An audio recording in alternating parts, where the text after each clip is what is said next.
ശരി, രാഹുൽ ഈശ്വറുണ്ട് ഇപ്പോൾ ചർച്ചയിൽ. രാഹുൽ ഈശ്വർ, ഈ വിഷയത്തിൽ നടന്ന ചർച്ചകളിൽ ബോബി ചെമ്മണ്ണൂർ പറഞ്ഞത് തെറ്റാണെങ്കിൽ ഹണി റോസും തെറ്റാണ് എന്ന വാദം ഉന്നയിച്ചയാളാണ് താങ്കൾ. ഇപ്പോൾ ബോബി ചെമ്മണ്ണൂർ ഭയന്നിട്ടാണെങ്കിലും നിലപാട് മാറ്റിപ്പിടിക്കുന്നുണ്ട്. താങ്കളുടെ നിലപാടിൽ മാറ്റമുണ്ടോ?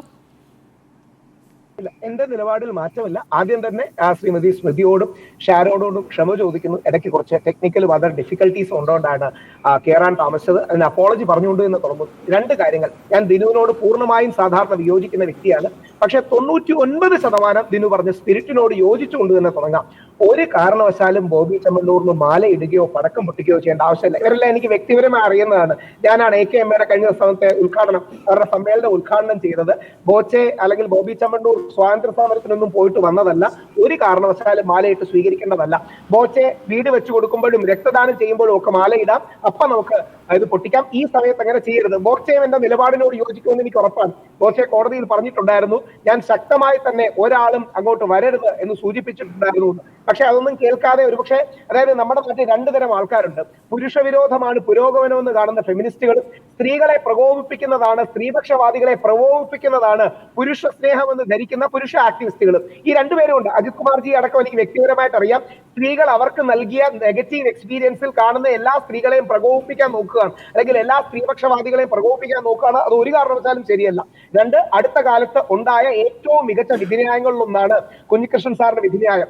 എന്നാൽ താൻ കേസുകൊട് എന്ന സിനിമയിൽ PP കുഞ്ഞികൃഷ്ണനാണ് ജഡ്ജിയായിട്ട് അഭിനയിക്കുന്നത്. ഒരുപക്ഷെ ഏറ്റവും നമുക്ക് ഇഷ്ടപ്പെട്ട ഒരു ജഡ്ജിയാണ്. അതേപോലെ PV കുഞ്ഞികൃഷ്ണൻ സാറിന്റെ ഏറ്റവും മികച്ച വിധിയാണ്. ഒരുപക്ഷെ സമീപകാലത്ത് ഇത്രയും ശക്തിയുക്തമായിട്ട് ഒരു ജഡ്ജി പറഞ്ഞിട്ടുണ്ടോ എന്ന് സംശയമാണ്. എന്നാൽ ബാലൻസ്ഡും ആയിരുന്നു. ജാമ്യം കൊടുത്തു. എന്നാൽ അദ്ദേഹം പറഞ്ഞത്, വേണമെങ്കിൽ എനിക്ക് 2 ആഴ്ച കൊണ്ട് അന്വേഷണം പൂർത്തിയാക്കി 2 മാസം കൊണ്ട് വിചാരണ പൂർത്തിയാക്കി ജയിലിലിടാൻ അറിയാം എന്ന രീതിയിൽ വരെ ശക്തമായി പറഞ്ഞത് പോസിറ്റീവാണ്.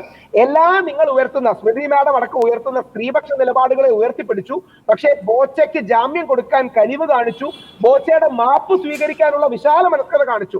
സത്യസന്ധമായി ഞാൻ വിചാരിച്ചു ഉച്ചയ്ക്ക് ഒന്നുകൂടെ ബോച്ചയെ 2 ദിവസം കൂടെ ജയിലിൽ കിടക്കട്ടെ എന്ന് പറയുമെന്ന്. പക്ഷെ കുഞ്ഞികൃഷ്ണൻ സാറിന്റെ വളരെ ബാലൻസ്ഡ് ആയ സമീപനമാണ്, അഭിനന്ദനാർഹമാണ്. ഇനി എനിക്കെതിരെയുള്ള കേസിനെ കുറിച്ച് കൂടി ഒരു വാക്ക്. ഞാൻ എന്റെ ആവിഷ്കാര സ്വാതന്ത്ര്യം ഡീസൻസിയുടെ പരിധിയിൽ നിന്ന്, ആർട്ടിക്കിൾ 19(2) താഴെയുള്ള ഡീസൻസിയുടെ പരിധിക്കുള്ളിൽ നിന്ന് ഹണി റോസിന് സോഷ്യൽ ഓഡിറ്റ്, ക്രിറ്റിസിസം, ഫീഡ്ബാക്ക്, വിമർശനമാണ് നടത്തിയത്. ഇതിനെതിരെ എനിക്ക് വനിതാ കമ്മീഷൻ അടക്കമുള്ള ആൾക്കാർ എനിക്കെതിരെ കേസെടുക്കണമെന്ന് പറയുന്നത് ഞങ്ങൾ പുരുഷന്മാർക്ക് ആരും ഇല്ലാത്തതുകൊണ്ടാണ്. ഒരു പുരുഷ കമ്മീഷൻ ഉണ്ടെങ്കിൽ എനിക്ക് അവിടെ പോയി അഭയം തേടാമായിരുന്നു. പക്ഷെ വനിതാ കമ്മീഷനേ ഉള്ളൂ, പുരുഷ കമ്മീഷൻ ഇല്ല. ഞങ്ങൾക്കടക്കമുള്ളവർ ലീഗൽ ഓർഫൻസ് ആണ്, അഥവാ നിയമത്തിന്റെ കണ്ണിൽ ഒരുതരം അനാഥത്വം അനുഭവിക്കുന്നവരാണ്. അതിന്റെ ഒരു തെളിവ് ഒരു വരിയിൽ പറഞ്ഞ് അവസാനിപ്പിക്കണം. അതുകൊണ്ടാണ് ഇന്നേ വരെ സ്മൃതി മാഡം ഒരിക്കൽ പോലും നിവിൻ പോളിക്കെതിരെ വ്യാജ പരാതി കൊടുത്ത ആ സ്ത്രീക്കെതിരെ കേസെടുക്കുന്നതിനെ കുറിച്ച് ഒരു ചർച്ച പോലും നടത്താത്തത്. ഇന്നേ വരെ എൽദോസ് കുന്നപ്പള്ളിയെ വേട്ടയാടിയവരെ കുറിച്ചും കള്ളപ്പരാതി കൊടുത്തവർക്കും എതിരെ ചർച്ച നടത്താത്തത്. ഉമ്മൻചാണ്ടി സാറിനെതിരെ സരിത കള്ളപ്പരാതി നൽകിയതാണെന്ന് കോടതി പറഞ്ഞു. പക്ഷേ സരിതയ്ക്കെതിരെ കേസെടുക്കണമെന്ന് ഈ നാട്ടിലെ ഒരു സ്ത്രീപക്ഷവാദി പോലും പറയാത്തതും, നിവിൻ പോളിയെ കള്ളപ്പരാതിയിലൂടെ വേട്ടയാടിയ സ്ത്രീക്കെതിരെ ഒരു FIR ഇതൊക്കെ അതാത് സമയങ്ങളിൽ ചർച്ച ചെയ്യുകയും തത്സമയം നൽകുകയും പ്രതികരണങ്ങൾ എടുക്കുകയും ഒക്കെ ചെയ്തിട്ടുണ്ട്. രാഹുലിനോട് ഞാൻ ചോദിച്ചത്, താങ്കൾ ഒച്ചയിടണ്ട. രാഹുലിനോട് ഞാൻ ചോദിച്ചത്, ഇന്നത്തെ കോടതിയുടെ പരാമർശങ്ങൾ താങ്കളിൽ എന്ത് മാറ്റമുണ്ടാക്കി, അഥവാ മാറ്റമുണ്ടാക്കിയോ? എന്നെ ബാധിക്കുന്ന ഒരു വിഷയവും ഇല്ലല്ലോ. താങ്കളെ ബാധിക്കുന്ന വിഷയമുണ്ട്, താങ്കളെ കൂടി ബാധിക്കുന്ന വിഷയമുണ്ട്. കാരണം ബോബി ചെമ്മണ്ണൂർ ദ്വയാർത്ഥ പ്രയോഗവുമായി രംഗത്ത് വന്നപ്പോൾ ആ സമയത്ത് ഹണി റോസിന്റെ വസ്ത്രധാരണം എന്ന വിഷയത്തിലേക്ക് ചർച്ച വഴിതിരിച്ചുവിട്ടത് താങ്കളാണ്. ഒരാളുടെ വസ്ത്രധാരണം, ഒരാളുടെ തടി, ഒരാളുടെ നിറം, ഇതൊന്നും പറയാൻ പാടില്ല എന്ന് കോടതി കൃത്യമായ നിർദ്ദേശം ഈ ഉത്തരവിന് തൊട്ടു മുൻപ് തന്നെ നൽകിയിട്ടുണ്ട്. അതിനു മുൻപ് സ്ത്രീയെ പുകഴ്ത്തലും സ്ത്രീ വിരുദ്ധമാണ് എന്ന് കോടതി ഉത്തരവിട്ടു. താങ്കളിപ്പോൾ ഒരുപാട് പുകഴ്ത്തിയ അതേ ജഡ്ജി തന്നെയാണ് അക്കാര്യത്തിൽ ഒരു വിധി പ്രഖ്യാപിച്ചത്. അപ്പോൾ ഇതൊന്നും താങ്കൾ കണ്ടിട്ടില്ല എന്നാണ്? പുകഴ്ത്തൽ ഏത് അർത്ഥത്തിലുള്ള പുകഴ്ത്തലാണ് എന്ന് മനസ്സിലാക്കുന്ന കോടതിയാണ്. ബോബി ചെമ്മണ്ണൂർ ഇനി എന്ത് ചെയ്യും, ഇനി എന്ത് പറയുമെന്ന് കൃത്യമായി നിരീക്ഷിച്ചു കൊണ്ടിരിക്കുന്ന കോടതിയാണ്. പ്രതികരണങ്ങളെല്ലാം കോടതി കാണുന്നുണ്ട്. രാഹുൽ, ഒരു ഫാക്ട് ചെക്ക് ചെയ്തോട്ടെ.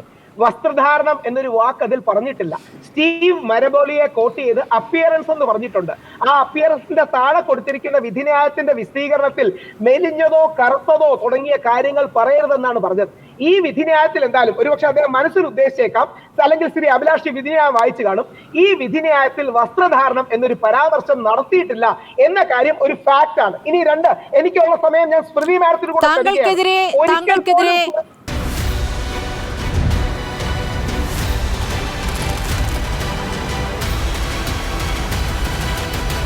ഡിബേറ്റ് വിത്ത് സ്മൃതി പരുത്തിക്കാട്.